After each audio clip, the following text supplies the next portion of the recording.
तो आज की चर्चा एक बहुत ही बुनियादी सवाल से शुरू करते हैं। बल्कि मैं तो कहूंगा एक जादुई सवाल से। हाँ बिल्कुल, कि बिना बैटरी के करंट कैसे पैदा होता है। मतलब हम सबने देखा है, जनरेटर का हैंडल घुमाया और बल्ब जल गया, पर उस हैंडल घुमाने और बल्ब के जलने के बीच में होता क्या है? और यही सवाल हमें फिजिक्स के सबसे खूबसूरत सिद्धांतों में से एक तक ले जाता है, जिसे कहते हैं इलेक्ट्रोमैग्नेटिक इंडक्शन। आज हमारे पास एक मास्टर क्लास के कुछ नोट्स हैं और हमारा मकसद है कि इन नोट्स में जो भी ज्ञान है उसे परत दर परत खोलें। तो इस जटिल विषय को आसान बनाने की कोशिश करते हैं। बिल्कुल। तो चलिए इस अदृश्य शक्ति के पीछे के विज्ञान को समझने की इस पड़ताल को शुरू करते हैं। ठीक है। तो अगर हमें जनरेटर के रहस्य को सुलझाना है तो सबसे पहला कदम क्या है? नोट्स में सबसे पहले मैग्नेटिक फ्लक्स का जिक्र है। ये सुनने में तो काफी भारी भरकम शब्द लगता है। हाँ लगता है, पर है बहुत आसान। आप ऐसे कल्पना कीजिए कि आपके पास एक चुंबक है, ठीक है, और उससे मैग्नेटिक फील्ड की अदृश्य लाइनें निकल रही हैं। जैसे मान लीजिए शावर से पानी की धारें निकलती हैं। ओके। अब इन लाइनों के सामने आप एक तार का छल्ला रख दीजिए, मतलब एक कॉइल। बस उस कॉइल के एरिया के अंदर से जितनी मैग्नेटिक फील्ड लाइनें गुजर रही हैं ना, उसी गिनती को हम मैग्नेटिक फ्लक्स कहते हैं। अच्छा, मतलब ये एक तरह से इस बात का हिसाब है कि कॉइल के अंदर कितनी मैग्नेटिक बारिश हो रही है। बेहतरीन एनालॉग, बिल्कुल। तो फिर बताइए, ये फ्लक्स सबसे ज्यादा और सबसे कम कब होगा? मेरे ख्याल से जब मैं छल्ले को बारिश में सीधा रखूंगी ताकि ज्यादा से ज्यादा पानी अंदर जाए, तब फ्लक्स सबसे ज्यादा होगा। एकदम सही। टेक्निकली कहें तो जब मैग्नेटिक फील्ड कॉइल के एरिया पर 90 डिग्री पर पड़ती है। और अगर मैं छल्ले को बारिश के समानांतर कर दूं, मतलब पैरेलल, तो शायद एक भी बूंद अंदर नहीं जाएगी। बिल्कुल, उस हाल में फ्लक्स शून्य हो जाएगा। बस यही दो बातें याद रखनी हैं। सीधा मतलब मैक्सिमम फ्लक्स, पैरेलल मतलब जीरो फ्लक्स। ठीक है, तो हमने समझ लिया कि फ्लक्स क्या है, पर सवाल यह है कि इससे बिजली का क्या लेना देना। मतलब सिर्फ फ्लक्स होने से तो करंट नहीं आता है ना? नहीं, बिल्कुल नहीं। यहां तक तो बस स्टेज सेट हो रहा था। असली हीरो की एंट्री तो अब होती है। Michael Faraday. फैराडे? हाँ, फैराडे ने ही वो जादुई कनेक्शन खोजा था। उनका पहला नियम बहुत सरल है। वो कहता है, किसी कॉइल में वोल्टेज तब तक पैदा नहीं होगा जब तक उससे जुड़ा फ्लक्स बदल ना रहा हो। ओह, तो असली खेल बदलने में है। हाँ, अगर फ्लक्स स्थिर है, चाहे वो कितना भी ज्यादा क्यों ना हो, कुछ नहीं होगा। सब कुछ फ्लक्स के बदलने पर निर्भर करता है। अरे वाह, मतलब स्टेशनरी चुंबक और स्टेशनरी कॉइल कुछ नहीं करेंगे, लेकिन जैसे ही मैं चुंबक को कॉइल के पास या दूर ले जाना शुरू करूंगी, मतलब फ्लक्स को बदलूंगी, कॉइल में वोल्टेज पैदा हो जाएगा। एग्जैक्टली। और अगर सर्किट पूरा है तो करंट भी दौड़ने लगेगा। कमाल है। और फैराडे का दूसरा नियम ये बताता है कि ये वोल्टेज कितना शक्तिशाली होगा। कितना ज्यादा? हाँ, कितना ज्यादा। ये दो चीजों पर निर्भर करता है। पहला, कॉइल में तार की कितने घुमाव या टर्न्स हैं। अच्छा, जितने ज्यादा टर्न्स उतना ज्यादा वोल्टेज। बिल्कुल। और दूसरा, आप फ्लक्स को कितनी तेजी से बदल रहे हैं, मतलब? चुंबक को हिलाने की स्पीड। हाँ, जितनी तेजी से आप चुंबक को हिलाएंगे उतना ही ज्यादा वोल्टेज मिलेगा। धीमी गति कम वोल्टेज, तेज गति बहुत ज्यादा वोल्टेज। तो इसका मतलब ये हुआ कि जनरेटर का हैंडल धीरे धीरे घुमाने पर बल्ब धीमा और तेजी से घुमाने पर तेज जलता है। उसके पीछे यही फैराडे का दूसरा नियम है। आपने बिल्कुल सही पकड़ा। हम जितनी तेजी से हैंडल घुमाते हैं उतनी ही तेजी से कॉइल के अंदर फ्लक्स बदलता है और उतना ही ज्यादा वोल्टेज बनता है। ये तो पहेली का एक बड़ा हिस्सा सुलझ गया। हाँ, लेकिन इस कहानी में एक बहुत ही दिलचस्प मोड़ है। अच्छा, जब फैराडे ने अपने नियम का फॉर्मूला लिखा ना, तो उसमें एक छोटा सा माइनस का निशान था। हाँ, मैंने देखा है वो E=-n वाला। बिल्कुल। हमेशा सोचती थी कि वो माइनस क्यों है। बिल्कुल। सालों तक लोग इसे बस दिशा बताने वाला निशान समझते रहे, लेकिन इसके पीछे एक बहुत गहरा राज छिपा था, जिसे लेंज नाम के एक वैज्ञानिक ने उजागर किया। एक मिनट, माइनस का निशान मतलब जो भी हो रहा है उसका कुछ उल्टा या विरोध हो रहा है? अजीब है, पर यही प्रकृति का नियम है। लेंज का नियम कहता है, कॉइल में पैदा हुआ करंट हमेशा उस कारण का ही विरोध करेगा जिससे वो खुद पैदा हुआ है। ये तो सुनने में ऐसा लग रहा है जैसे कोई अपने ही बनाने वाले से लड़ रहा हो। हाँ, कह सकते हैं। ये समझना पड़ेगा, मतलब अगर मैं एक चुंबक को कॉइल की तरफ ला रही हूँ तो पैदा हुआ करंट उसे आने से रोकेगा? बिल्कुल। जब आप चुंबक का नॉर्थ पोल कॉइल की तरफ लाते हैं तो फ्लक्स बढ़ता है ना। हाँ। तो कॉइल में जो करंट पैदा होगा वो खुद एक मैग्नेट बन जाएगा और उसका वो सिरा जो चुंबक की तरफ है वो भी नॉर्थ पोल बन जाएगा, ताकि वो उसे रिपेल करे, उसे दूर धकेले। एकदम सही। दो नॉर्थ पोल एक दूसरे को धकेलते हैं तो कॉइल उस आते हुए चुंबक का विरोध करेगी। और अगर मैं चुंबक को दूर ले जाऊं तो तब तो वो उसे वापस खींचने की कोशिश करेगी। वाह, आपने एकदम सही पकड़ा। जब आप चुंबक को दूर ले जाते हैं तो फ्लक्स घटता है। अब कॉइल चाहेगी कि फ्लक्स घटे नहीं, तो वो उस दूर जाते नॉर्थ पोल को अपनी ओर खींचने के लिए साउथ पोल बन जाएगी। हर हाल में विरोध, बढ़ रहा है तो घटाओ, घट रहा है तो बढ़ाओ। प्रकृति को बदलाव पसंद नहीं है। यही बात है। सच कहूं तो स्कूल में ये माइनस का निशान हमेशा कंफ्यूज करता था। लगता था बस एक गणित की फॉर्मेलिटी है। पर ये जानना कि इसके पीछे प्रकृति का इतना गहरा विरोध का सिद्धांत छुपाए, कमाल है ना? लेकिन सवाल यह है कि प्रकृति ऐसा करती क्यों है? और यही सबसे शानदार हिस्सा है। ये विरोध असल में ऊर्जा संरक्षण का नियम है, law of conservation of energy. अच्छा। सोचिए, अगर लेंस का नियम ना होता और कॉइल आने वाले चुंबक की मदद करती, उसे और तेजी से खींचती तो मैं हल्का सा धक्का देती और मुझे उससे कई गुना ज्यादा ऊर्जा मिल जाती। बिल्कुल, आप बिना कुछ किए ऊर्जा बना रहे होते, जो असंभव है। लेंस का नियम ये पक्का करता है कि आपको बिजली बनाने के लिए काम करना पड़ेगा। आप चुंबक को धकेलने में जो मेहनत कर रहे हैं, जो मैकेनिकल ऊर्जा खर्च कर रहे हैं, ठीक उतनी ही इलेक्ट्रिकल ऊर्जा आपको मिल रही है। तो जब हम जनरेटर का हैंडल घुमाते हैं और हमें जो भारीपन महसूस होता है, वो असल में लेंस के नियम का ही असर है। कॉइल हमें हैंडल घुमाने से रोक रही है और हमारी वही मेहनत बिजली में बदल रही है। वाह। बिल्कुल, पहेली के सारे टुकड़े जुड़ते जा रहे हैं। हाँ। और ये इंडक्शन सिर्फ एक ही तरीके से नहीं होता। मोटे तौर पर इसके दो प्रकार हैं। पहला तो है डायनामिक इंडक्शन, जिसमें चुंबक या कॉइल में से कोई एक हिलता डुलता है, जैसे जनरेटर में होता है। हाँ। और दूसरा क्या है, क्या बिना कुछ हिलाए भी बिजली बन सकती है? ये कैसे होगा? हाँ, और उसे कहते हैं स्टैटिक इंडक्शन। इसमें न चुंबक हिलता है न कॉइल। तो फिर फ्लक्स कैसे बदलता है? यहाँ मैग्नेटिक फील्ड को ही बदल देते हैं। ऐसा तब होता है जब हम किसी कॉइल में ऑल्टरनेटिंग करंट यानी एसी देते हैं। अच्छा, एसी करंट तो खुद ही लगातार बदलता रहता है। बिल्कुल, तो उससे बनने वाली मैग्नेटिक फील्ड भी बदलती रहती है। अब अगर इस बदलती फील्ड के पास कोई दूसरी कॉइल रख दें तो उसमें भी वोल्टेज पैदा हो जाता है। ये तो दिलचस्प है। इसका मतलब है कि हमारे फोन का जो वायरलेस चार्जर है, वो भी असल में एक छोटा सा ट्रांसफार्मर ही है। एकदम सही। ट्रांसफार्मर और वायरलेस चार्जर दोनों स्टैटिक इंडक्शन के बेहतरीन उदाहरण हैं। अच्छा। इसी से जुड़ा एक और कॉन्सेप्ट है, वो है मोशनल ईएमएफ। Motional EMF. हाँ, सोचिए आपके पास पूरी कॉइल नहीं है, सिर्फ एक सीधी तार या रॉड है। अगर आप उसे मैग्नेटिक फील्ड में तेजी से चलाएं तो उस रॉड के दोनों सिरों के बीच भी वोल्टेज पैदा हो जाएगा। सिर्फ एक सीधी रॉड में? ये कहाँ काम आता होगा? ये बहुत दिलचस्प जगहों पर काम आता है। जैसे कुछ हाई स्पीड ट्रेनों में जो मैग्नेटिक ब्रेक होते हैं, हाँ सुना है मैंने। वो इसी मोशनल ईएमएफ का इस्तेमाल करते हैं। पहियों के पास एक मजबूत मैग्नेटिक फील्ड होती है और जब पहिया तेजी से घूमता है तो पहिए के मेटल में एक विरोधी करंट पैदा होता है, जो ट्रेन को बिना छुए बिना घिसे बहुत स्मूथली धीमा कर देता है। कमाल है। मतलब फिजिक्स के ये नियम सिर्फ किताबों में नहीं बल्कि हमारी रोजमर्रा की जिंदगी में हर जगह है। बिल्कुल। अच्छा, नोट्स में सेल्फ इंडक्शन और म्यूचुअल इंडक्शन का भी जिक्र है। क्या ये भी इसी कहानी का हिस्सा है? हाँ, ये इंडक्शन के ही दो और रूप हैं। सेल्फ इंडक्शन का मतलब है कि एक अकेली कॉइल खुद का ही विरोध करती है। खुद का ही? कैसे? जब आप उसमें बहने वाले करंट को बदलने की कोशिश करते हैं, चाहे उसे बढ़ाएं या घटाएं, तो वो कॉइल अपने अंदर ही एक विरोधी वोल्टेज पैदा कर लेती है जो उस बदलाव को रोकने की कोशिश करता है। अच्छा, मतलब ये एक तरह से कॉइल का अपना आलस है, वो बदलाव नहीं चाहती। हाँ, बिल्कुल सही शब्द है, आलस या इनर्शिया। और म्यूचुअल इंडक्शन तो शायद वैसा ही है जैसा हमने वायरलेस चार्जर में देखा था, एक कॉइल का असर दूसरी पर। एकदम सही।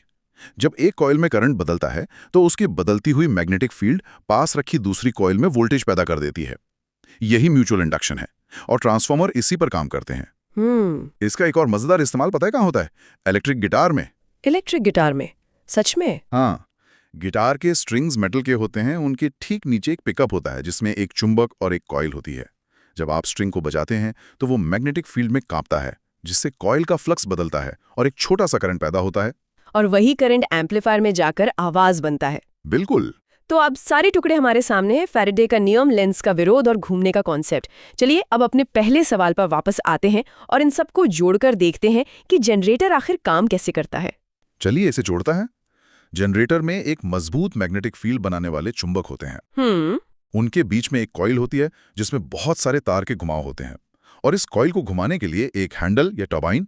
ठीक है, तो जैसे ही हम हैंडल घुमाना शुरू करते हैं, कॉइल मैग्नेटिक फील्ड के अंदर घूमने लगती है। हाँ, घूमने की वजह से कॉइल का एंगल फील्ड के साथ लगातार बदलता रहता है।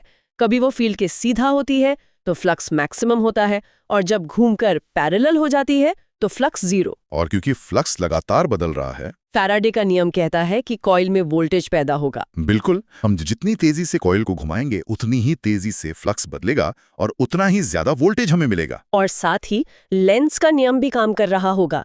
जो पैदा हुआ करंट है वो कॉइल के घूमने का ही विरोध करेगा, इसीलिए हमें हैंडल घुमाने में मेहनत करनी पड़ती है। सही, हमारी वही मेहनत बिजली बन रही है। और एक आखिरी बात, क्या? जब कॉइल घूमती है तो आधे चक्कर में वो एक दिशा में फील्ड को काटती है और बाकी आधे चक्कर में उल्टी दिशा में। हाँ, इस वजह से पैदा होने वाले करंट की दिशा भी हर आधे चक्कर में पलट जाती है। वो आगे पीछे होता रहता है। और इसी को हम ऑल्टरनेटिंग करंट या एसी कहते हैं। बिल्कुल, हमारे घरों में जो बिजली आती है वो एसी ही होती है। और अगर हमें डीसी करंट चाहिए हो, जैसे बैटरी से मिलता है, जिसकी दिशा नहीं बदलती, तो उसके लिए जनरेटर में एक बहुत चालाक डिवाइस लगाई जाती है जिसे कम्यूटेटर कहते हैं। कम्यूटेटर? हाँ, ये एक तरह का स्प्लिट रिंग होता है जो हर आधे चक्कर के बाद सर्किट के कनेक्शन को ऐसे पलट देता है कि बाहरी तार में करंट की दिशा हमेशा एक ही बनी रहती है। अच्छा, भले ही कॉइल के अंदर वो पलट रही हो। हाँ, इस तरह एसी जनरेटर को डीसी जनरेटर में बदला जा सकता है। तो इस पूरी चर्चा का सार ये हुआ कि बिजली बनाने का राज सिर्फ एक चीज में छुपा है,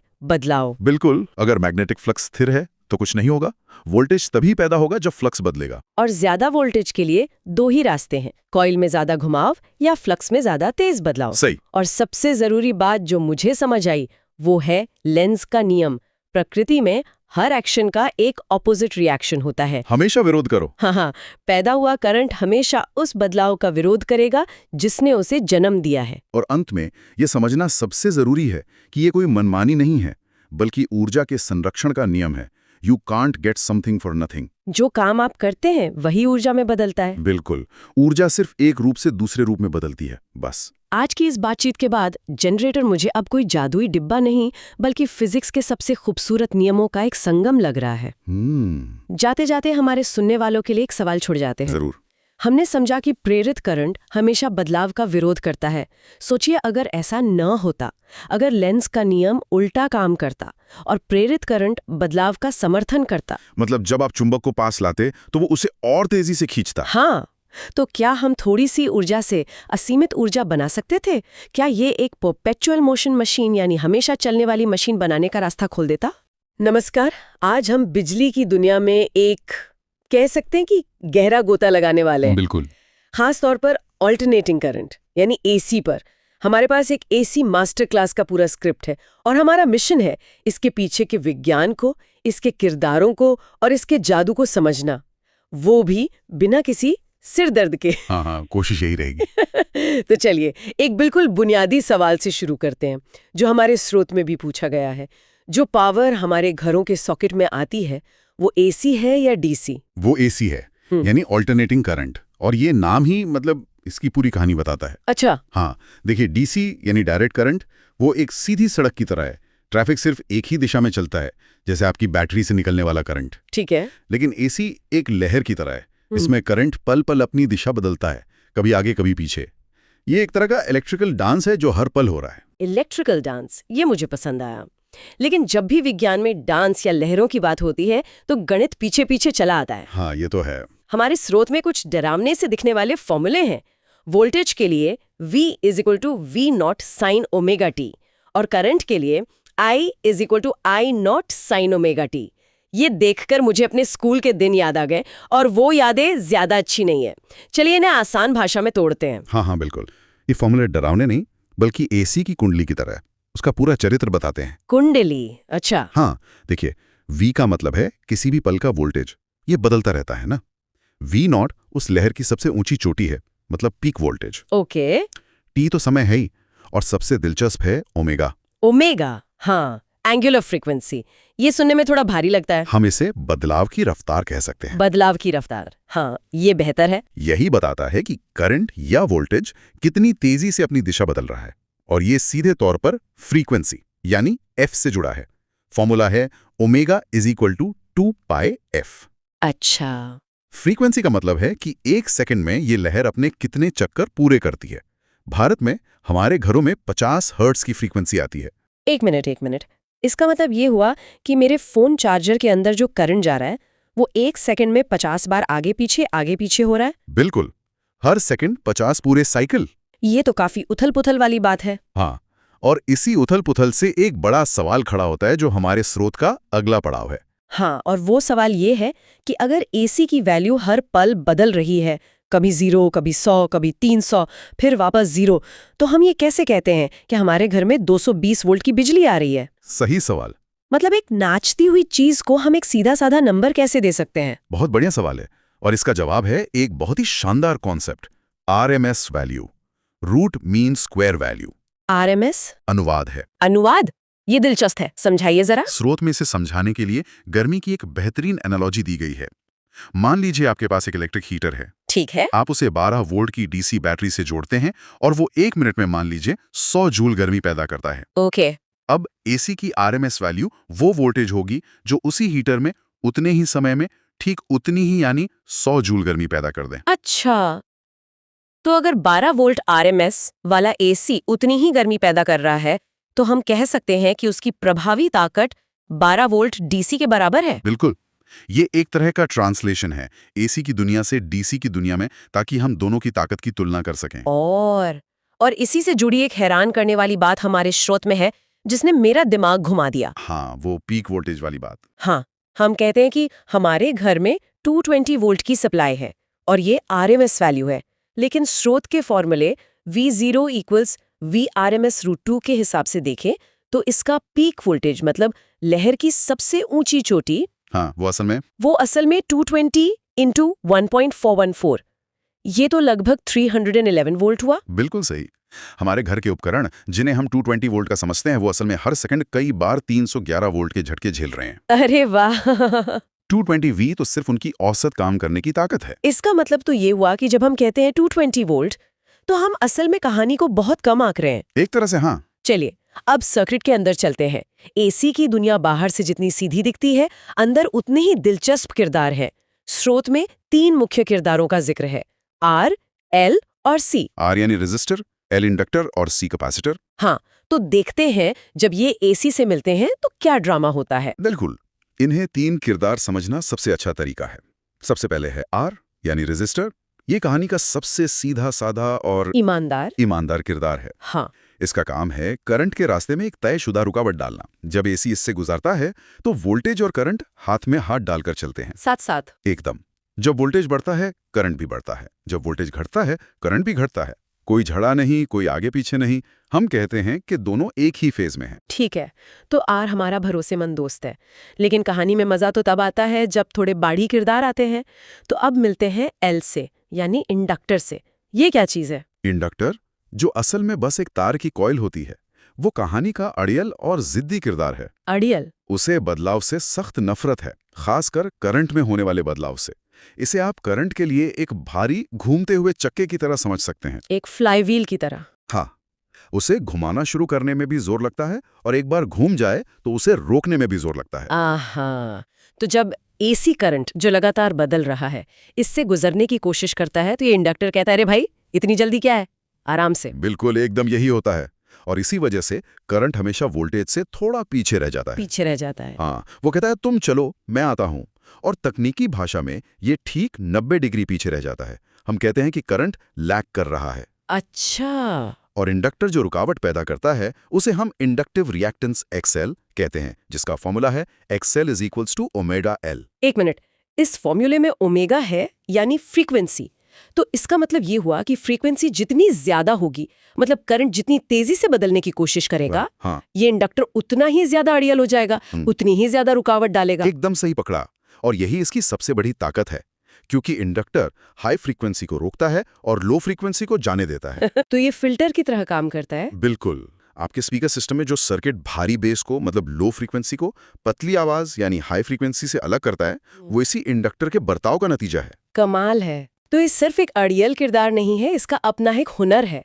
तो अगर इंडक्टर करंट पर ब्रेक लगाता है तो क्या सर्किट में कोई ऐसा भी खिलाड़ी है जो इसका ठीक उल्टा काम करता हो? हाँ, है ना। और वो है हमारा तीसरा किरदार, C यानी कैपेसिटर। अगर इंडक्टर एक भारी चक्का है तो कैपेसिटर एक छोटे फुर्तीले स्प्रिंग जैसा है। स्प्रिंग? हाँ, वोल्टेज का हल्का सा दबाव पड़ते ही वो तुरंत चार्ज हो जाता है और दबाव हटते ही तुरंत अपनी एनर्जी छोड़ देता है। वो बदलाव का इंतजार नहीं करता, बल्कि उस पर तुरंत प्रतिक्रिया देता है। तो इसका मतलब इसमें करंट आगे भागता होगा? बिल्कुल, कैपेसिटर में करंट हमेशा वोल्टेज से आगे आगे चलता है। ठीक 90 डिग्री आगे। वो कहता होगा मैं पहुंच गया, तुम देख लेना। हाँ, हम कहते हैं कि करंट लीड कर रहा है। इसकी रुकावट को कैपेसिटिव रिएक्टेंस कहते हैं, XC, और इसका फॉर्मूला है XC = 1 ओमेगा C। अरे यहाँ फॉर्मूले में ओमेगा नीचे है, डिनोमिनेटर में। हाँ, तो इसका मतलब है कि फ्रीक्वेंसी जितनी ज्यादा होगी, कैपेसिटर की रुकावट उतनी ही कम होगी। ये तो इंडक्टर का बिल्कुल उल्टा है। यही तो मजा है। एक हाई फ्रीक्वेंसी का दुश्मन है, दूसरा दोस्त। अब सोचिए, जब ये तीनों किरदार भरोसेमंद R, अड़ियल L और फुर्तीला C एक ही सर्किट में एक साथ हो, तब क्या होता होगा? तब असली ड्रामा होता है। ये तो एक तरह की रस्साकशी हो गई। L करंट को पीछे खींच रहा है, C उसे आगे धकेल रहा है और R बेचारा बस अपना काम कर रहा है। हाँ, इसमें जीतता कौन है? सर्किट की कुल रुकावट क्या होती है? इसी कुल रुकावट को हम एक नया नाम देते हैं, इम्पीडेंस, जिसे Z से दिखाते हैं। इम्पीडेंस? ये सिर्फ जोड़ नहीं है, बल्कि इन तीनों ताकतों का वेक्टर सम है। इसका फॉर्मूला है Z = √R² + XL - XC²। अच्छा। LXC वाला हिस्सा, यही वो रस्साकशी है जिसकी आप बात कर रही थी। और वोल्टेज और करंट के बीच के रिश्ते का क्या? क्या वो साथ चलते हैं आगे या पीछे? वो इसी रस्साकशी के नतीजे पर निर्भर करेगा, है ना? एकदम। वोल्टेज और करंट के बीच के इसी नए एंगल को हम फेज एंगल कहते हैं। Phase angle. हाँ, और इसका फॉर्मूला है tan phi = XL XC/R। इसके 3 केस बनते हैं। ओके। 1, अगर इंडक्टर मतलब XL ज्यादा ताकतवर है तो सर्किट का स्वभाव इंडक्टिव होगा और करंट पीछे रह जाएगा। ठीक है। 2, अगर कैपेसिटर XC ज्यादा ताकतवर है तो सर्किट कैपेसिटिव होगा और करंट आगे निकल जाएगा। और तीसरा, सबसे जादुई केस, जब दोनों बराबर हों, जब रस्साकशी में कोई न जीते बल्कि एक परफेक्ट टाई हो जाए। बिल्कुल। हमारे स्रोत में इसे एक बहुत प्यारा कॉन्सेप्ट कहा गया है, रेजोनेंस। ये क्या भला है? रेजोनेंस AC सर्किट का वो खास जादुई क्षण है जब इंडक्टिव रिएक्टेंस XL और कैपेसिटिव रिएक्टेंस XC एक दूसरे के बराबर हो जाते हैं। अच्छा। जब ऐसा होता है तो वे एक दूसरे के असर को पूरी तरह से खत्म कर देते हैं, एक दूसरे को कैंसिल आउट कर देते हैं। अगर हम इम्पीडेंस के फॉर्मूले Z = √R² + XL - XC का स्क्वायर को देखें, तो जब XL = XC होगा तो ब्रैकेट वाला हिस्सा तो 0 हो जाएगा। हाँ, तो Z सिर्फ R के बराबर रह जाएगा। बिल्कुल। और इसका मतलब है कि सर्किट की कुल रुकावट यानी इम्पीडेंस अपने न्यूनतम स्तर पर आ जाती है। सबसे कम। हाँ, सर्किट में करंट के लिए सिर्फ R की मामूली रुकावट बचती है। एक मिनट, अगर सर्किट में रुकावट अचानक से सबसे कम हो जाए तो इसका मतलब है कि करंट तो आसमान छू लेगा। हाँ, ये तो ऐसा हुआ जैसे आपने करंट के लिए एक सुपर हाईवे खोल दिया हो। यही रेजोनेंस है और ये खास फ्रीक्वेंसी पर होता है जिसे रेजोनेंट फ्रीक्वेंसी कहते हैं। F0 = 1/2 पाई √LC। अच्छा। इस खास फ्रीक्वेंसी पर सर्किट करंट के लिए पूरी तरह से खुल जाता है, उसे अधिकतम मात्रा में बहने देता है।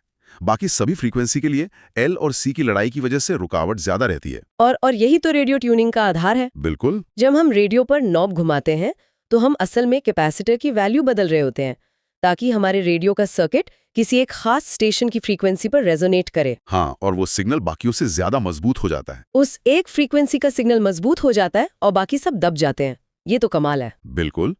अब एक आखिरी लेकिन बहुत जरूरी सवाल पर आते हैं, पावर। हाँ। इतनी सारी खींचतान और डांस के बाद असल में सर्किट में कितनी पावर इस्तेमाल होती है? हाँ, क्योंकि अगर वोल्टेज और करंट हमेशा साथ नहीं चल रहे हैं तो हम डीसी की तरह सीधे P = VI तो नहीं कर सकते, है ना? नहीं कर सकते।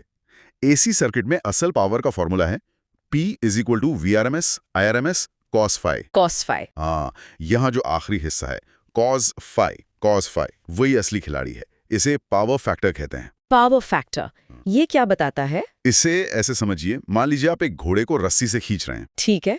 अगर आप बिल्कुल सीधा सामने की तरफ खींच रहे हैं तो आपकी पूरी ताकत घोड़े को आगे बढ़ाने में लग रही है। ये है पावर फैक्टर 1, मतलब 100% एफिशिएंसी। ओके। लेकिन अगर आप उसे तिरछा यानी किसी एंगल पर खींच रहे हैं तो आपकी ताकत का कुछ हिस्सा ही उसे आगे बढ़ा रहा है, बाकी ताकत बर्बाद हो रही है। आहा, तो cos phi ये बताता है कि वोल्टेज और करंट कितने एक सीध में है। बिल्कुल। अगर दोनों हाथ में हाथ डालकर चल रहे हैं जैसा सिर्फ रेजिस्टिव सर्किट में होता है तो phi 0 होगा और cos phi = 1 होगा। पूरी पावर काम आएगी। सही। और अगर दोनों में 90 डिग्री का फर्क है, जैसा प्योर इंडक्टर या कैपेसिटर में होता है, तो फाई 90 होगा और cos phi is equal to 0। Zero? हाँ, 0। इसका मतलब है पावर सर्किट में सिर्फ आगे पीछे हो रही है, लेकिन कोई भी पावर असल में खर्च नहीं हो रही। मतलब बिजली का बिल तो आएगा। बिल्कुल, लेकिन काम कुछ नहीं होगा। इसे वॉटलेस करंट भी कहते हैं। इसीलिए बड़ी बड़ी फैक्ट्रियों पर खराब पावर फैक्टर के लिए जुर्माना भी लगता है। अच्छा, तो संक्षेप में कहें तो आज हमने एसी के डांसिंग वेव से शुरुआत की, उसे नापने के लिए आरएमएस जैसा एक अनुवादक समझा। हाँ। फिर सर्किट के 3 किरदारों, सीधे साधे आर, अड़ियल एल और फुर्तीले सी के ड्रामे को देखा, और आखिर में रेजोनेंस के उस जादुई पल को समझा जहां ये लड़ाई खत्म होती है और करंट के लिए सुपर हाईवे खुल जाता है। और इन सब का निचोड़ यही है कि एसी सर्किट एक जिंदा ऑर्केस्ट्रा की तरह है। कंपोनेंट्स उसके वादक हैं, लेकिन फ्रीक्वेंसी वो कंडक्टर है जो तय करता है कि कौन सा वादक बजेगा, कौन सा नहीं, और संगीत कैसा होगा। वाह, ये एक डायनामिक रिश्ता है जो इसे इतना दिलचस्प बनाता है। बिल्कुल।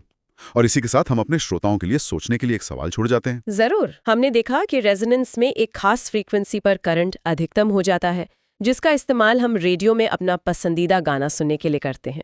सोचिए हमारी रोजमर्रा की टेक्नोलॉजी में और कहां-कहां ये सिद्धांत हमारे काम आता होगा, जहां हमें हजारों सिग्नलों की भीड़, जैसे wifi networks, Bluetooth devices, GPS signals में से किसी एक खास सिग्नल को चुनकर मजबूत करना पड़ता है। कभी सोचा है कि मोबाइल में इंटरनेट आता कैसे है? मतलब बिना किसी तार के टीवी पे सिग्नल कैसे पहुंच जाता है? या फिर सूरज की इतनी सारी गर्मी वो अरबों किलोमीटर्स का सफर तय करके हम तक पहुंचती कैसे है? बीच में तो सिर्फ खालीपन है, वैक्यूम है। इन सब सवालों का जवाब वो एक ही चीज में छुपा है। और वो जवाब है इलेक्ट्रोमैग्नेटिक वेव्स, यानी विद्युत चुंबकीय तरंगे। ये वो अदृश्य तरंगे हैं जिन्हें चलने के लिए आप कह सकते हैं किसी तार या हवा जैसे माध्यम की जरूरत ही नहीं होती। ये सीधे स्पेस से, मतलब खाली जगह से गुजर सकती हैं।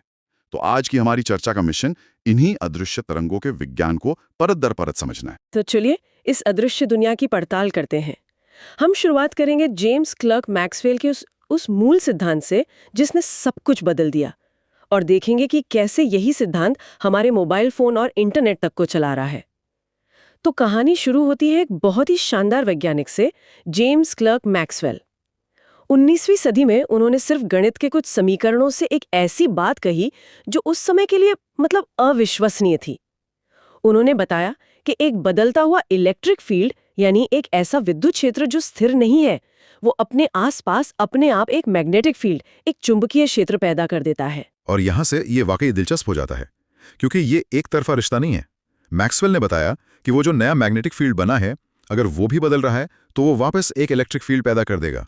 ये एक कभी न खत्म होने वाला चक्र है। अच्छा? इलेक्ट्रिक फील्ड जिसे हम ई से दिखाते हैं, उससे मैग्नेटिक फील्ड यानी बी बनता है, और फिर उस बदलते हुए मैग्नेटिक फील्ड बी से वापस एक इलेक्ट्रिक फील्ड ई बन जाता है। ई से बी, बी से ई। एक मिनट, मतलब ये दोनों एक दूसरे को बनाते हुए आगे बढ़ते रहते हैं, जैसे कोई दो दोस्त एक दूसरे को धक्का देकर दौड़ा रहे हों और उन्हें किसी सड़क की जरूरत ही ना पड़े। बिल्कुल सही एनालॉजी है। दोनों एक दूसरे को लगातार बनाते रहते हैं, और इसी वजह से ये ऊर्जा एक तरंग के रूप में आगे बढ़ती जाती है। उसे किसी सहारे की जरूरत नहीं पड़ती। और इनकी बनावट भी वो बहुत खास है।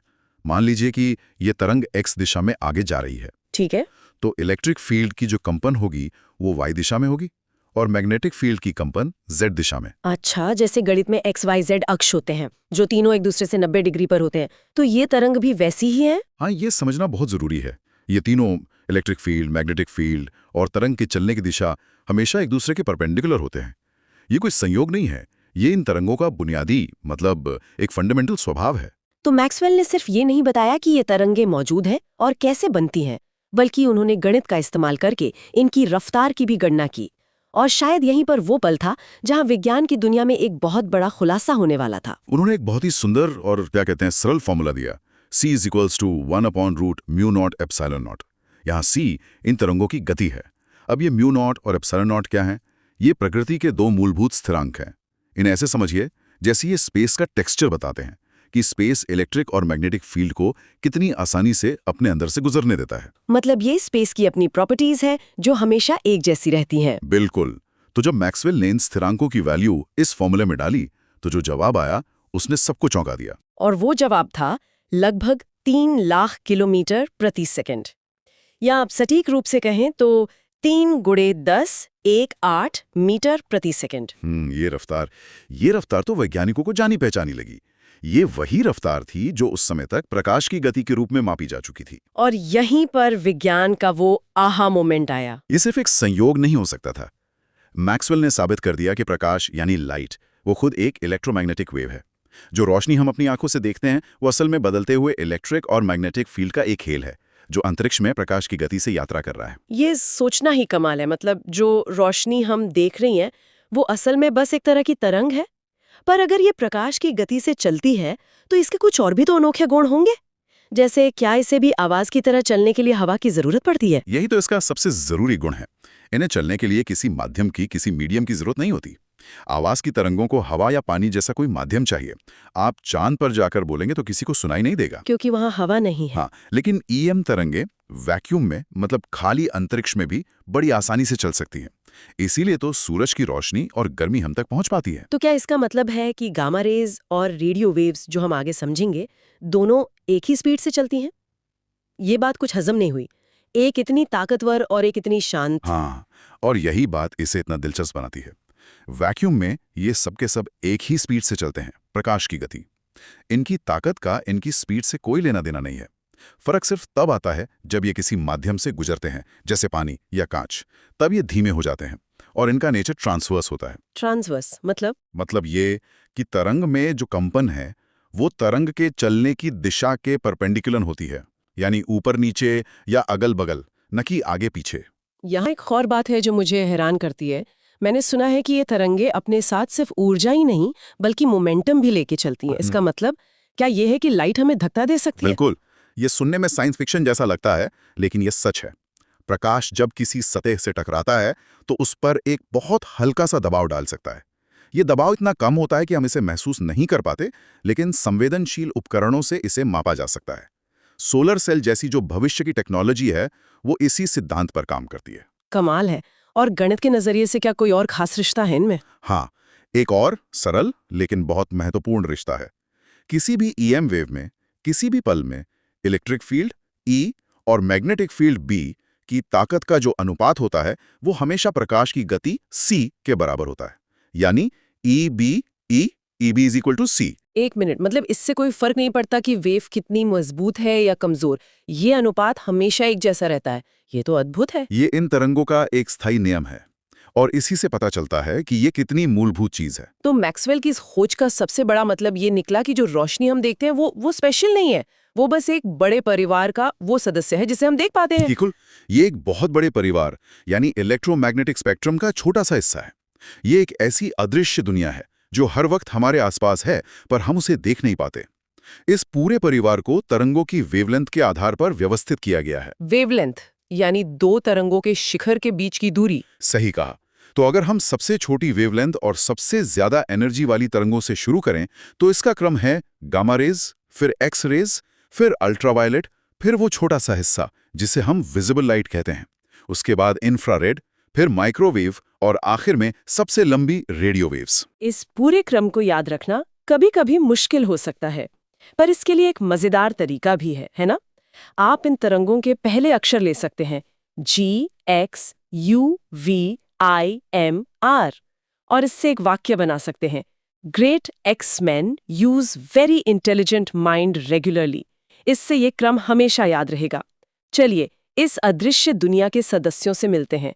गामा रेज से शुरू करते हैं। देखिए, यहाँ एक सीधा सा नियम काम करता है। तरंग जितनी छोटी उतनी ही ज्यादा ऊर्जा। गामा रेज इतनी छोटी होती हैं कि वे हमारे शरीर के सेल्स के स्तर पर काम कर सकती हैं, और ये एक दोधारी तलवार है। यही गुण उन्हें कैंसर सेल्स को नष्ट करने के लिए रेडियोथेरेपी में शक्तिशाली बनाता है, और यही उन्हें हमारे लिए खतरनाक भी बनाता है। और गामा रेज के बाद आती हैं एक्स रेज। हम सब इनसे परिचित हैं। इनकी भेदन क्षमता गामा रेज से कम लेकिन बाकी सबसे ज्यादा होती है। इसीलिए ये हमारी त्वचा को पार कर हड्डियों की तस्वीर बना सकती हैं। एयरपोर्ट पर सामान की जांच के लिए भी इन्हीं का इस्तेमाल होता है। फिर आती हैं अल्ट्रावायलेट या यूवी किरणें। ये सूरज की रोशनी में होती हैं। कम मात्रा में ये त्वचा में विटामिन डी बनाने में मदद करती हैं, लेकिन ज्यादा मात्रा में इनकी ऊर्जा हमारी त्वचा की कोशिकाओं को नुकसान पहुंचा सकती है, जिससे स्किन कैंसर का खतरा बढ़ जाता है। और यूवी के बाद आता है स्पेक्ट्रम का वो नन्हा सा खूबसूरत हिस्सा जिसे हमारी आंखें देख सकती हैं, विजिबल लाइट, यानी इंद्रधनुष के 7 रंग। दुनिया हमें रंगीन इसी वजह से दिखती है। इसके ठीक बाद आती हैं इंफ्रारेड तरंगे। हम इन्हें देख नहीं सकते, पर गर्मी के रूप में महसूस कर सकते हैं। जब आपने कहा कि टीवी का रिमोट इंफ्रारेड पे काम करता है, मुझे याद आया कैसे बचपन में मैं रिमोट को कैमरे के सामने रखकर बटन दबाती थी और स्क्रीन पर एक बैंगनी लाइट दिखती थी। तो वो असल में इंफ्रारेड वेव थी जिसे कैमरा पकड़ पा रहा था। बहुत बढ़िया उदाहरण है। नाइट विजन कैमरे भी यही करते हैं। वो शरीर से निकलने वाली गर्मी यानी इंफ्रारेड तरंगों को पकड़कर तस्वीर बनाते हैं। अब हम स्पेक्ट्रम के उस हिस्से में आ रहे हैं जहां हमारी रोजमर्रा की टेक्नोलॉजी का जुड़ाव और भी गहरा हो जाता है। इंफ्रारेड के बाद आती हैं माइक्रोवेव्स। हाँ, माइक्रोवेव अवन। पर ये खाना गर्म कैसे करती हैं? माइक्रोवेव्स की एक खास फ्रीक्वेंसी होती है जो पानी के मॉलिक्यूल्स को बहुत तेजी से वाइब्रेट करती है और इसी वाइब्रेशन से गर्मी पैदा होती है और खाना पक जाता है। लेकिन इनका सबसे बड़ा उपयोग है संचार में। सैटेलाइट कम्युनिकेशन, रडार और हमारे मोबाइल फोन के सिग्नल भी इसी बैंड का इस्तेमाल करते हैं। और वाईफाई भी तो माइक्रोवेव ही इस्तेमाल करता है। हाँ, वाईफाई आमतौर पर 2.4 गीगाहर्ट्ज या 5 गीगाहर्ट्ज की माइक्रोवेव फ्रीक्वेंसी पर काम करता है। और आखिर में स्पेक्ट्रम के सबसे अंत में आती हैं रेडियो वेव्स। इनकी वेवलेंथ सबसे लंबी होती है, जो कुछ मीटर्स से लेकर कई किलोमीटर्स तक हो सकते हैं। हमारा एफएम रेडियो, टीवी ब्रॉडकास्टिंग और यहाँ तक कि जीपीएस सिस्टम भी इन्हीं लंबी तरंगों पर निर्भर है। इनकी लंबी वेवलेंथ का एक फायदा ये है कि ये इमारतों और पहाड़ियों जैसी बड़ी रुकावटों के चारों ओर आसानी से मुड़ सकती हैं। तो जब हम पूरे स्पेक्ट्रम को एक साथ देखते हैं तो ये समझ आता है कि मेडिकल इमेजिंग से लेकर खाना पकाने और दुनिया भर में बात करने तक हम हर पल इन अदृश्य तरंगों से घिरे हुए हैं। तो इसका कुल मतलब क्या है? जैसा कि अब तक साफ हो गया होगा, बिना ईएम वेव्स के हमारी आधुनिक दुनिया एक पल भी नहीं चल सकती। ना मोबाइल चलेगा, ना वाईफाई, ना टीवी, ना सैटेलाइट। लेकिन ये सब काम कैसे करता है? मतलब मेरी आवाज या एक वीडियो फाइल हवा में तैरकर दूसरे फोन तक कैसे पहुंच जाती है? इसके काम करने का तरीका सिद्धांत रूप में बहुत सरल है। मान लीजिए आपको अपनी आवाज कहीं दूर भेजनी है। एक ट्रांसमीटर आपकी आवाज के सिग्नल को लेता है और उसे एक खास फ्रीक्वेंसी की ईएम वेव पर उस पर सवार कर देता है। बिल्कुल, उसे कैरियर वेव कहते हैं। और यहाँ असली जादू है मॉड्यूलेशन का। वो कैरियर वेव एक खाली ट्रक की तरह है। ट्रांसमीटर उस ट्रक पर हमारी आवाज या डेटा का सामान लोड कर देता है और रिसीवर उस सामान को उतार लेता है। और दूसरी तरफ एक रिसीवर, जैसे हमारा मोबाइल फोन, उस वेव को अपने एंटेना से पकड़ता है। फिर उसके अंदर का सर्किट उस वेव में से मूल सिग्नल यानी आपकी आवाज या डेटा को वापस निकाल लेता है। और एंटेना का मुख्य काम ही यही है, इन तरंगों को बनाना और पकड़ना। ये एक तरह से इलेक्ट्रिकल सिग्नल और ईएम वेव्स के बीच का ट्रांसलेटर है। तो आज हमने देखा कि कैसे मैक्सवेल का एक सिद्धांत, जो सिर्फ कागज पर कुछ समीकरणों के रूप में शुरू हुआ था, हमारे आसपास की दुनिया को चला रहा है। एक बदलते इलेक्ट्रिक और मैग्नेटिक फील्ड से बनी एक तरंग जिसकी रफ्तार प्रकाश के बराबर है और जिसका पूरा स्पेक्ट्रम हमारी टेक्नोलॉजी की रीढ़ है। और ये बात भी अब पूरी तरह साफ हो गई होगी कि ये तरंगे वैक्यूम में क्यों चल पाती हैं। क्योंकि इलेक्ट्रिक और मैग्नेटिक फील्ड एक दूसरे को लगातार पैदा करते रहते हैं। उन्हें आगे बढ़ने के लिए किसी बाहरी माध्यम या कणों के सहारे की जरूरत ही नहीं है। वो आत्मनिर्भर है, वो अपना रास्ता खुद बनाती हैं। अंत में एक विचार छोड़ जाते हैं। हमने बात की कि ये तरंगें अपने साथ मोमेंटम लेकर चलती हैं और किसी सतह पर हल्का सा दबाव डाल सकती हैं। जरा सोचिए, अगर हम भविष्य में बहुत बड़े और बहुत हल्के सोलर सेल या लाइट सेल बना सकें, तो क्या हम सिर्फ सूरज की रोशनी के धक्के से अंतरिक्ष यान को ग्रहों के बीच भेज पाएंगे, बिना किसी ईंधन के, सिर्फ प्रकाश के सहारे एक अंतहीन यात्रा पर? ये विचार आज भले ही दूर की कौड़ी लगे, लेकिन ये मैक्सवेल के उन्हीं सिद्धांतों पर आधारित है जो आज हमारे मोबाइल फोन को चला रहे हैं। आज की चर्चा की शुरुआत कुछ रोजमर्रा की लेकिन हैरान करने वाली बातों से करते हैं। कभी सोचा है कि आईने में अपनी शक्ल तो दिखती है, पर वो लेटरली इन्वर्टेड यानी दायां बायां पलटी हुई क्यों दिखती है? और ये भी कि पानी के गिलास में रखी स्ट्रॉ या चम्मच मुड़ी हुई या टूटी हुई सी क्यों नजर आती है? बिल्कुल। और सबसे बड़ा सवाल, हीरा इतना क्यों चमकता है? या जिस हाई स्पीड इंटरनेट से शायद ये चर्चा सुनी जा रही है, उसका हीरे की चमक से कोई कनेक्शन हो सकता है? इन सबका कनेक्शन है और जवाब एक ही साइंस में छिपा है, रे ऑप्टिक्स। रे ऑप्टिक्स, ये सुनकर थोड़ा टेक्निकल लगता है नहीं, असल में ये सिर्फ प्रकाश यानी लाइट के बिहेवियर को समझने की कहानी है। हमारे पास जो स्रोत हैं वो इसी कहानी के 3 सबसे जरूरी चैप्टर समझाते हैं। कौन कौन से? प्रकाश का टकरा कर लौटना, उसका रास्ता बदलना और उसका कहीं फंस जाना। अच्छा, तो हमारा मिशन आज ये है कि हम इन चैप्टर्स को एक एक करके खोलें और देखें कि कैसे ये 3 साधारण नियम हमारी देखी सुनी दुनिया की हर चीज को एक्सप्लेन करते हैं। बिल्कुल। एक मामूली आईने से लेकर रेगिस्तान में दिखने वाले मरीचिका तक। चलिए इस पर विस्तार से चर्चा शुरू करते हैं। हाँ, और हम सिर्फ क्या होता है इस पर नहीं, बल्कि क्यों होता है इस पर ज्यादा ध्यान देंगे। सही कहा। ये सिर्फ किताबी फॉर्मूले नहीं हैं। ये वो नियम हैं जिनसे हमारी आंखें दुनिया को देखती और समझती हैं। तो चलिए सबसे पहले और सबसे बेसिक बिहेवियर से शुरू करते हैं। प्रकाश का टकराना यानी रिफ्लेक्शन। रिफ्लेक्शन। स्रोत कहते हैं कि ये बहुत सीधा सा सिद्धांत है। जब प्रकाश की किरण किसी सतह से टकराकर उसी मीडियम में वापस लौट जाती है तो उसे रिफ्लेक्शन कहते हैं। हाँ, इसे समझने का सबसे आसान तरीका है एक गेंद का एग्जाम्पल लेना। आप एक गेंद को दीवार पर सीधा फेंकें तो वो सीधे वापस आएगी। सही है। अगर उसे किसी एंगल पर फेंकें तो वो उसी एंगल पर दूसरी तरफ जाएगी। प्रकाश भी बिल्कुल ऐसा ही करता है। और इसके 2 बहुत सरल नियम हैं। पहला, आपतन कोण परावर्तन कोण के बराबर होता है। टेक्निकल शब्दों में कहें तो angle of incidence is equal to angle of reflection, यानी I is equal to R। मतलब जिस एंगल पर प्रकाश आएगा उसी एंगल पर जाएगा। हाँ। और दूसरा नियम इसे 3D में समझने में मदद करता है। आने वाली किरण मतलब इंसिडेंट रे, टकरा कर जाने वाली किरण यानी रिफ्लेक्टेड रे, और सतह पर 90 डिग्री पर खींची गई एक काल्पनिक लाइन जिसे नॉर्मल कहते हैं। हाँ, नॉर्मल। ये तीनों हमेशा एक ही प्लेन में यानी एक ही समतल पर होते हैं। गेंद की तरह प्रकाश टकराकर ऊपर या नीचे नहीं उछलेगा, बल्कि उसी 2D सतह पर रहेगा। एक मिनट, क्या ये नियम हर सतह पर लागू होते हैं? मतलब एक शीशे पर तो समझ आता है, वो रिफ्लेक्ट करता है, पर क्या मेरी लकड़ी की टेबल भी इसी नियम को फॉलो कर रही है? अच्छा सवाल है। वो तो कुछ रिफ्लेक्ट नहीं करती। क्या वो फिजिक्स के नियम तोड़ रही है? नहीं, टेबल भी नियम नहीं तोड़ रही है। यहीं पर स्पेक्युलर और डिफ्यूज रिफ्लेक्शन का फर्क आता है। स्पेक्युलर और डिफ्यूज। हाँ, एक शीशे की सतह माइक्रोस्कोपिक लेवल पर बिल्कुल चिकनी होती है, तो उस पर आने वाली सारी पैरेलल किरणें एक साथ एक ही डायरेक्शन में रिफ्लेक्ट होती हैं, इसलिए आपको एक साफ छवि दिखती है। इसे कहते हैं स्पेक्युलर रिफ्लेक्शन। और लकड़ी की टेबल? लकड़ी की टेबल या कोई भी खुरदरी सतह माइक्रोस्कोपिक लेवल पर उबड़-खाबड़ होती है। जब प्रकाश की किरणें उस पर पड़ती हैं तो हर किरण अपने पॉइंट पर I = R के नियम को तो फॉलो करती है, लेकिन सतह उबड़-खाबड़। बिल्कुल, तो वो किरणें चारों तरफ बिखर जाती हैं, कोई इधर कोई उधर। इसे कहते हैं डिफ्यूज रिफ्लेक्शन। प्रकाश रिफ्लेक्ट तो हो रहा है पर बिखर रहा है, इसलिए छवि नहीं बनती। नियम वही है, बस सतह का नेचर बदल गया। अरे वाह, ये तो कमाल है। तो मतलब दुनिया की हर चीज प्रकाश को रिफ्लेक्ट कर रही है, बिल्कुल, बस तरीका अलग-अलग है। सही पकड़ा। अब आते हैं मजेदार हिस्से पर, दर्पण यानी मिरर्स, खासकर कर्व्ड मिरर्स, अवतल और उत्तल दर्पण। कॉनकेव और कॉन्वेक्स। हाँ, इनका व्यवहार बहुत अलग होता है। अवतल दर्पण जिसकी सतह अंदर की ओर धंसी होती है, एक मेकअप मिरर या शेविंग मिरर की तरह। उसे कन्वर्जिंग मिरर भी कहते हैं क्योंकि वो प्रकाश को एक पॉइंट पर इकट्ठा करता है। इसकी खासियत यह है कि ये बहुत वर्सेटाइल है। वर्सेटाइल कैसे? ये ऑब्जेक्ट की दूरी के हिसाब से अलग-अलग तरह की इमेज बना सकता है। जैसे अगर आप अवतल दर्पण से बहुत दूर खड़े हैं तो आपकी इमेज उल्टी और छोटी बनेगी और वो रियल होगी। रियल इमेज मतलब उसे एक पर्दे पर प्रोजेक्ट कर सकते हैं। हाँ, जैसे सिनेमा हॉल में होता है। लेकिन जैसे ही आप दर्पण के बहुत पास आ जाते हैं, एक खास पॉइंट जिसे फोकस कहते हैं उसके अंदर, तो जादू होता है।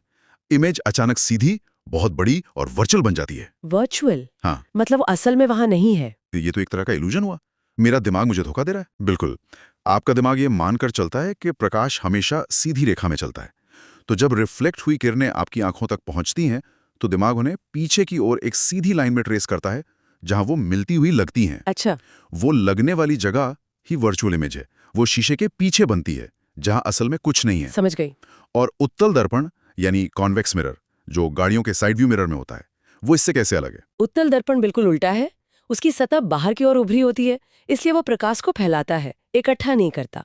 और वो हमेशा, चाहे आप कहीं भी खड़े हों, सिर्फ एक ही तरह की इमेज बनाता है। और वो क्या है? वर्चुअल, सीधी और वस्तु से हमेशा छोटी।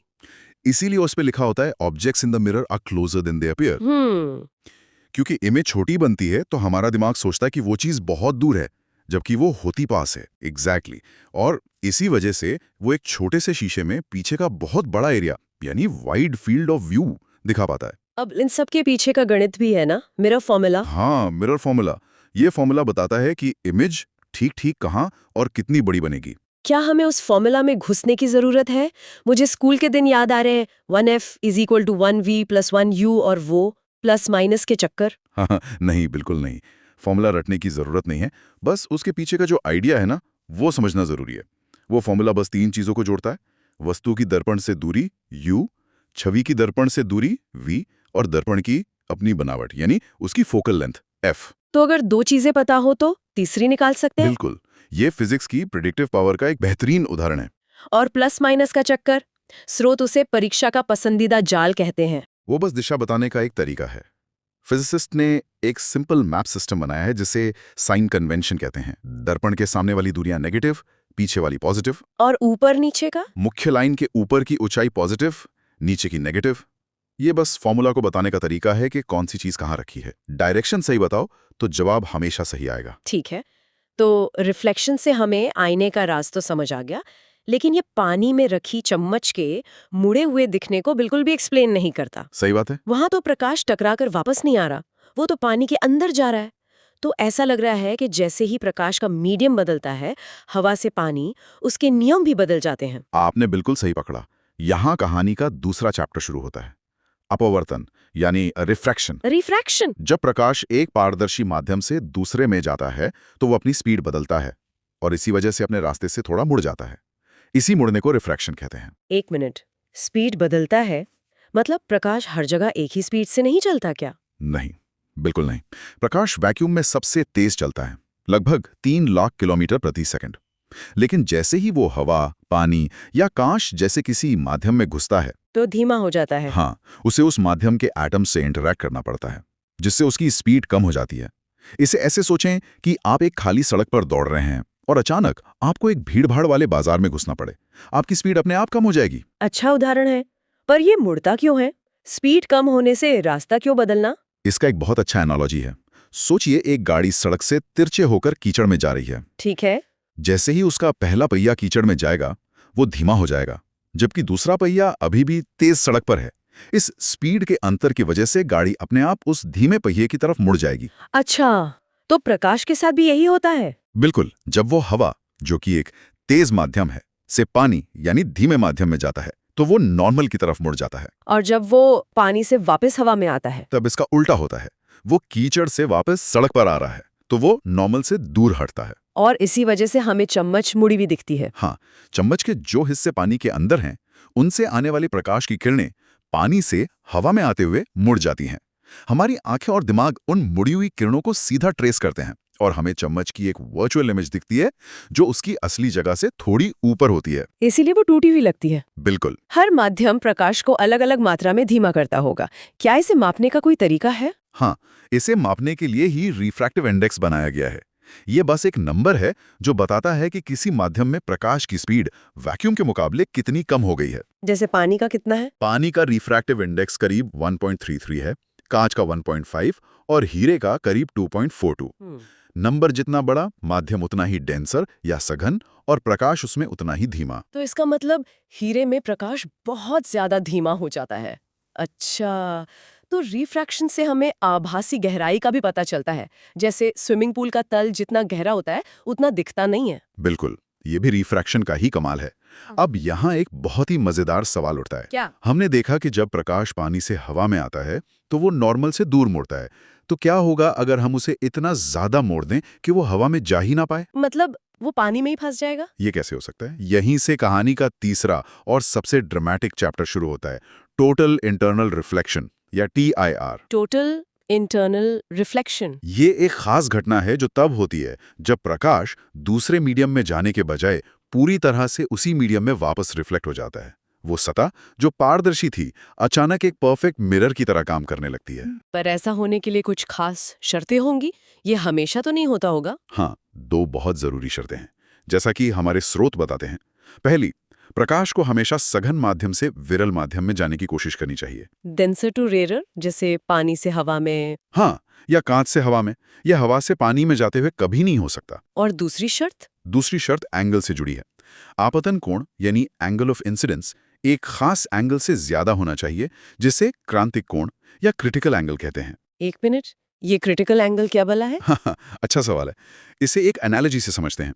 सोचिए आप तालाब पर पत्थर स्किप करा रहे हैं। ठीक है। अगर आप पत्थर को ज्यादा वर्टिकल एंगल पर फेंकें तो वो सीधा पानी में डूब जाएगा। ये रिफ्रैक्शन जैसा है।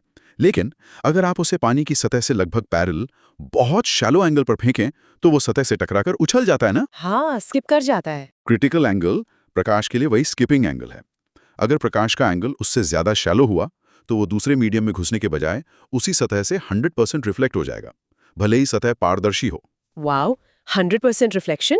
साधारण आईने भी तो 100% रिफ्लेक्ट नहीं करते। नहीं करते। सबसे अच्छे आईने भी कुछ लाइट अब्सॉर्ब कर लेते हैं, लेकिन TIR में एनर्जी लॉस लगभग 0 होता है।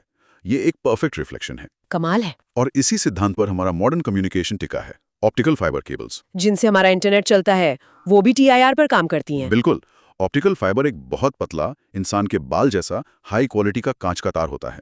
जब लाइट सिग्नल, जिसमें आपका डेटा होता है, को इसके एक सिरे से अंदर भेजा जाता है, तो उसे ऐसे एंगल पर भेजा जाता है जो क्रिटिकल एंगल से ज्यादा हो। तो नतीजा? वो लाइट तार की भीतरी दीवारों से बार बार टोटल इंटरनल रिफ्लेक्शन करती हुई आगे बढ़ती है। वो बाहर निकल ही नहीं पाती।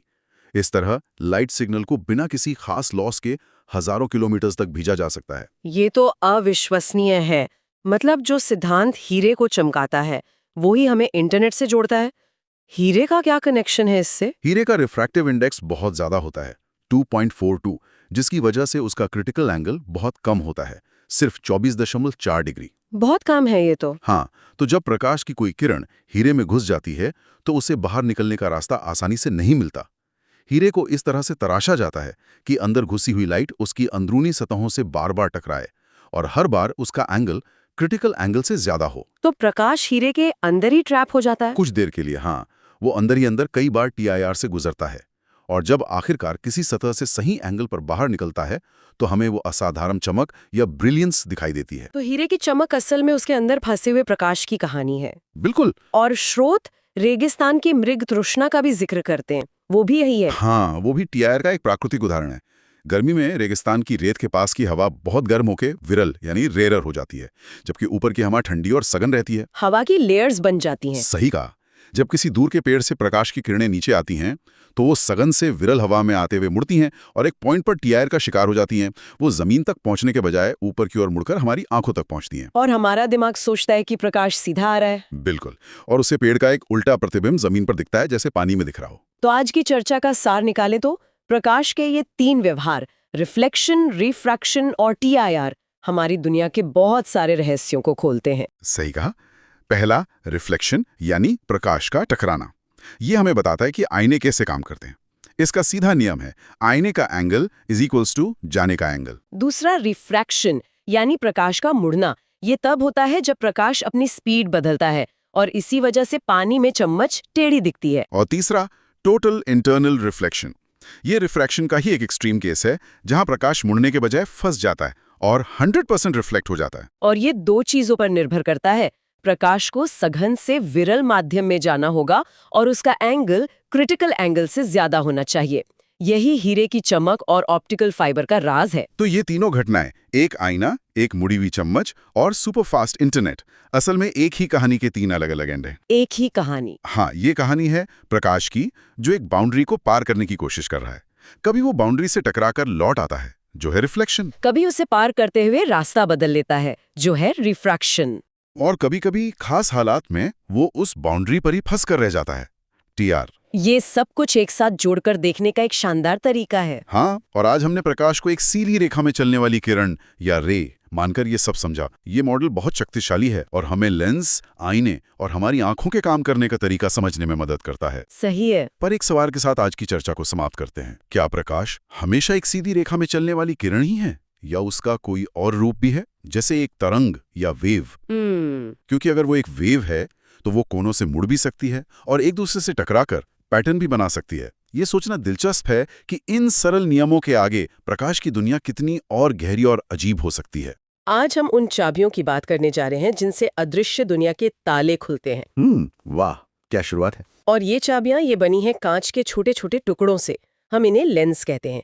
यही हमें ब्रह्मांड के सबसे छोटे रहस्यों से लेकर सबसे दूर के सितारों तक ले जाते हैं। बिल्कुल। हमारे पास जो स्रोत हैं वो कुछ बहुत ही बुनियादी सवाल उठाते हैं, जैसे एक छोटा सा लेंस किसी चीज को इतना बड़ा कैसे दिखा देता है, या फिर एक दूर का तारा टेलीस्कोप में अचानक पास कैसे लगने लगता है, और माइक्रोस्कोप वो दुनिया कैसे दिखा देता है जिसके होने का हमें पता तक नहीं होता। और कमाल की बात यह है कि इन सभी जादुई सवालों का जवाब एक बहुत ही सीधे साधे फिजिक्स के सिद्धांत में छिपा है। वो क्या है? प्रकाश का अपवर्तन, रिफ्रैक्शन, मतलब जब प्रकाश एक मीडियम से दूसरे में जाता है, जैसे हवा से कांच में, तो वो मुड़ जाता है। हाँ। लेंस और कुछ नहीं, बस इसी मुड़ने की कला के माहिर हैं।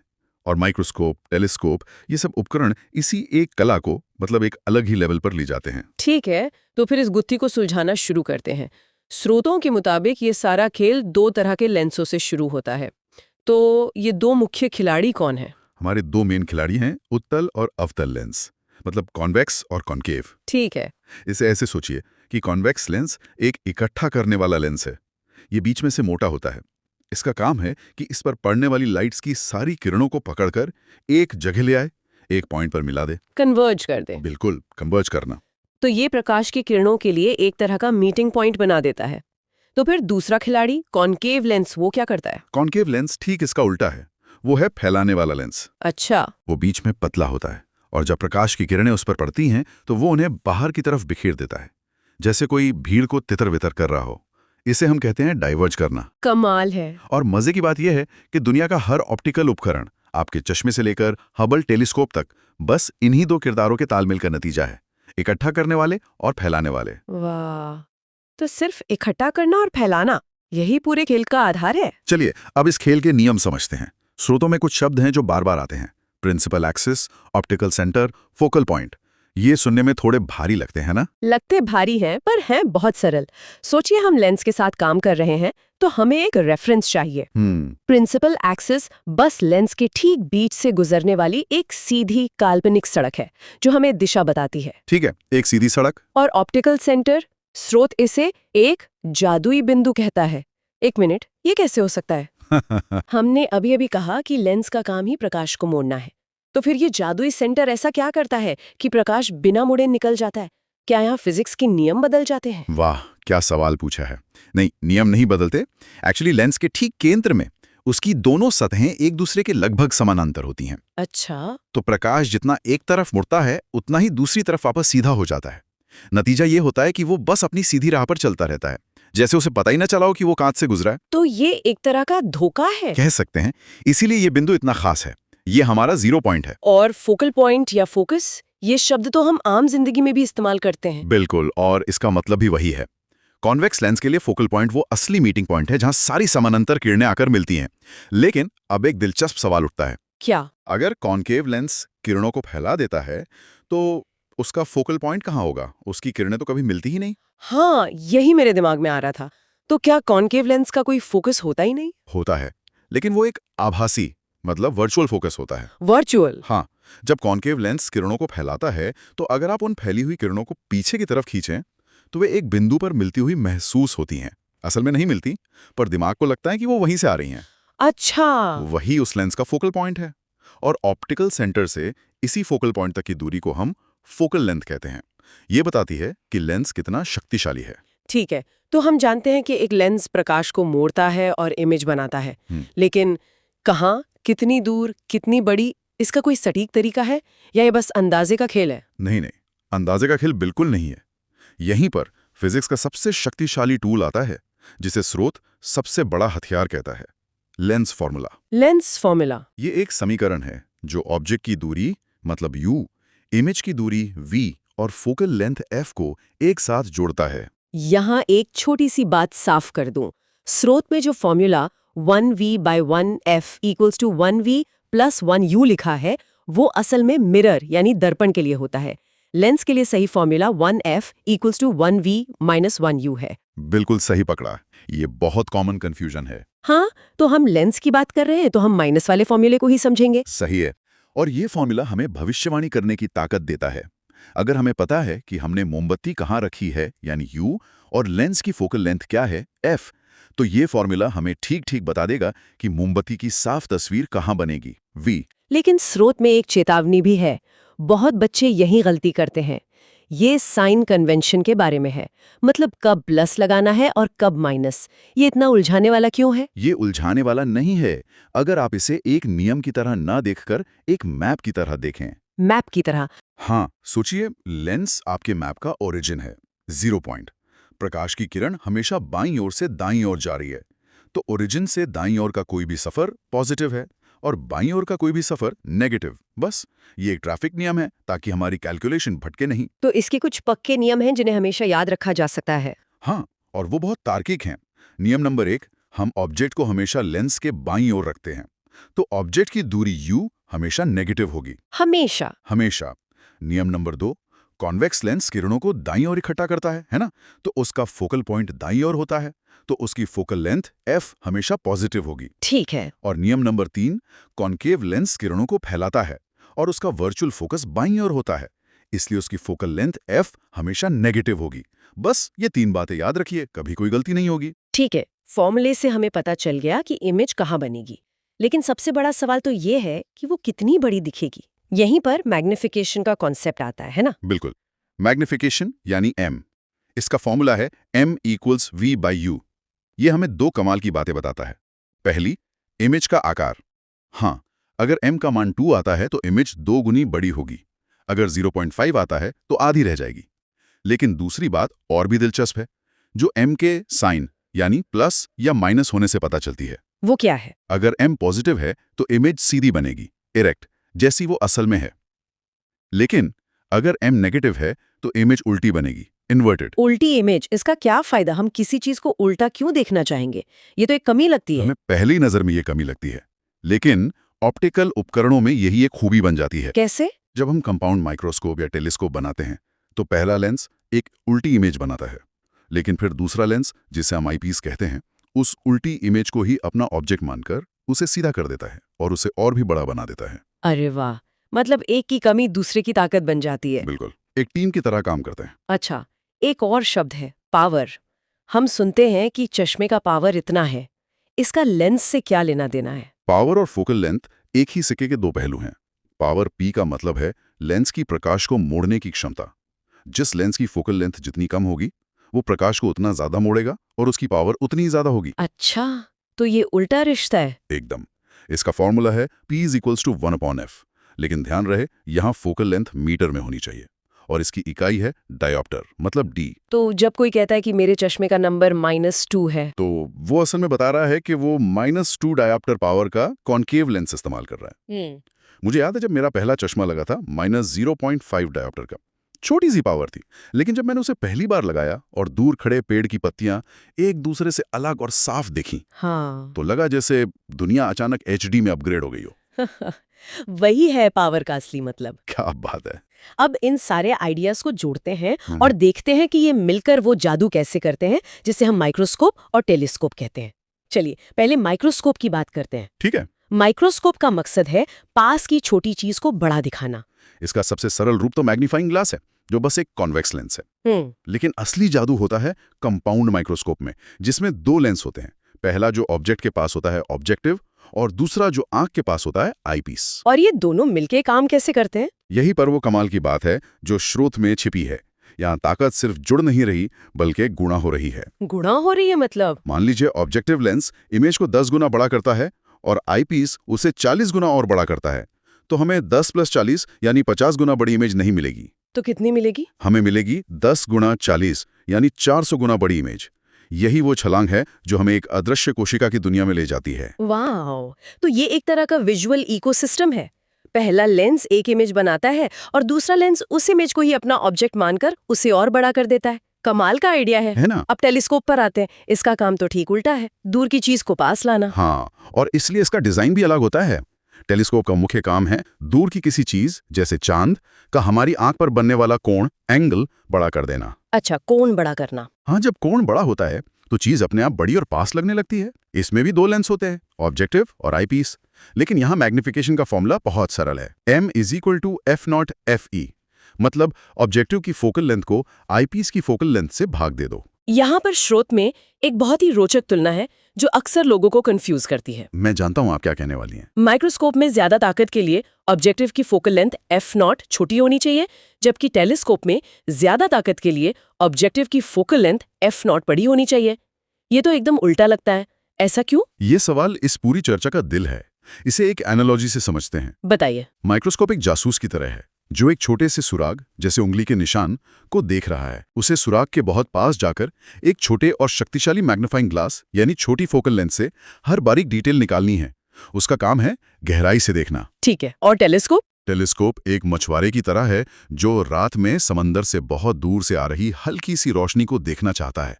उसे एक बड़ा जाल चाहिए, मतलब बड़ी फोकल लेंथ और बड़ा अपेचर वाला ऑब्जेक्टिव, ताकि वो ज्यादा से ज्यादा रोशनी की किरणें पकड़ सके। अच्छा। उसका काम दूर से आ रही धुंधली जानकारी को इकट्ठा करना है। तो माइक्रोस्कोप गहराई के लिए छोटी f0 इस्तेमाल करता है और टेलीस्कोप पहुंच के लिए बड़ी f0। वाह, ये जासूस और मछुआरे वाली एनालॉजी ने तो सब कुछ साफ कर दिया। तो मेरा दिमाग इन सब कमाल की बातों से घूम रहा है। अगर इस पूरी चर्चा से किसी को 3 बातें याद रखनी हो तो वो क्या होंगी? बहुत अच्छा सवाल है। पहली बात, लेंस सिर्फ 2 काम करते हैं। या तो रोशनी को एक जगह इकट्ठा करते हैं, जो है कॉन्वेक्स, या उसे फैला देते हैं, जो है कॉनकेव। हर कैमरा, हर टेलीस्कोप, हर आंख, सब इसी पर बना है। ठीक है, पहला पॉइंट हो गया। दूसरा, टेलीस्कोप को ताकतवर बनाने के लिए उसका पहला लेंस मतलब ऑब्जेक्टिव बड़ा और लंबी फोकल लेंथ वाला होना चाहिए, ताकि वो दूर से ज्यादा रोशनी बटोर सके। और माइक्रोस्कोप को ताकतवर बनाने के लिए उसका ऑब्जेक्टिव छोटा और कम फोकल लेंथ वाला होना चाहिए, ताकि वो पास की चीज को ज्यादा बड़ा कर सके। ये उल्टा लगता है पर यही सच है। बिल्कुल। और तीसरी और आखिरी बात, लेंस की ताकत गुणा होती है। कंपाउंड माइक्रोस्कोप की असली शक्ति इस बात में है कि उसके 2 लेंस का मैग्निफिकेशन जुड़ता नहीं, गुणा होता है। यही वो सिद्धांत है जिसने विज्ञान की दुनिया बदल दी। तो हमने कांच के एक सादे से टुकड़े से शुरुआत की और देखा कि कैसे फिजिक्स के कुछ सरल नियम हमें ब्रह्मांड को सबसे नजदीक से और सबसे दूर से देखने की अविश्वसनीय ताकत देते हैं। बिल्कुल। ये समझना कि ये उपकरण कैसे काम करते हैं, एक तरह से उस जादू के पीछे का राज जानने जैसा है। सही कहा। और यहाँ एक आखिरी विचार छोड़ जाता हूँ। हमने जिन भी फॉर्मूलों और सिद्धांतों की बात की, वो सभी आदर्श और पतले लेंस के लिए हैं। मतलब छवियों में आने वाली खामियां, जैसे तस्वीर के किनारों का धुंधला हो जाना, हाँ। या रंगों का हल्का सा फैल जाना। इन खामियों को ठीक करना ही लेंस बनाने वालों के लिए सदियों से सबसे बड़ी चुनौती रही है। ये अपने आप में फिजिक्स और इंजीनियरिंग की एक और आकर्षक दुनिया है। वाह। और ये इस बात का सबूत है कि एक सरल विचार को हकीकत में बदलना कितना जटिल और खूबसूरत हो सकता है।